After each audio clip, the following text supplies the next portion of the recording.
Hi, it's Ross Waugh here from infomanage.com, and just continuing our small series about how we as infrastructure asset managers might respond to the shock of COVID to our economies and our delivery of asset management services.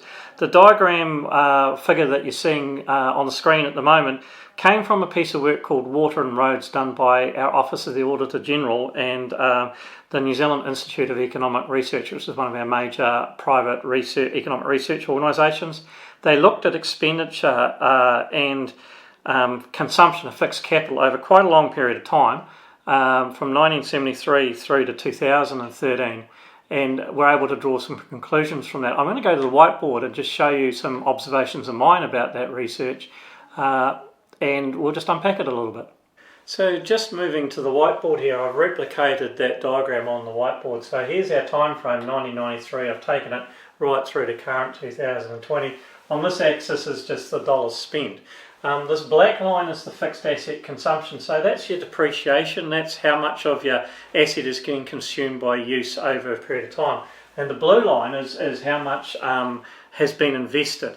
So in New Zealand's case, we had a very, very severe recession in this period from 1987 to 1993. And what you can see is our fixed asset consumption, investment just died in that period. We didn't have any money. We nearly ran out of money as a country. And so we were below, our investment dropped below our consumption. What that means is we were running our assets into the ground. In America, they call it kicking the can down the road. Same sort of thing. And so your assets are wearing out faster than you're fixing them up. Now, that's a strategy. If you've got no money, you've got no money. And some of the European countries I know had similar issues following the global financial crisis in 2007, 2008. So the thing was, for us in New Zealand, we then had this period from 1993 to 2008. So that's 15 years. And we had to play catch up during that period. We did. We came out of that recession and lots of investment in rebuilding roads and fixing up bridges and upgrading water supply treatment and things like that. Now here's the GFC. For New Zealand it was pretty mild. We got nowhere near back down to that level there.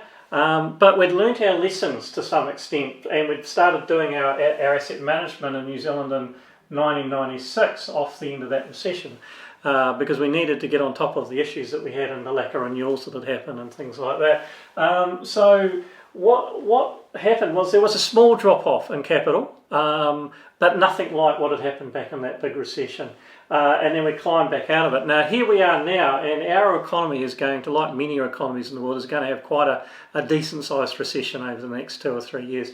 Our government here in New Zealand is going to do a lot of investment, infrastructure, social services, all sorts of things, retraining of people. So and so we don't know what that dip is, but the little lesson I wanted to try and point out here is that there's no free lunches in infrastructure management. You either run your assets into the ground or you keep investing in them. A steady investment over a long period of time is a really prudent way to go. It keeps your resources, your labour, your plant, your equipment mobilised for building stuff. It keeps your economy ticking over. It acts as a stimulus. We'll talk in the next video a little bit about some thinking around that, around the investment horizon and what to do. So if at all possible, try and keep investing.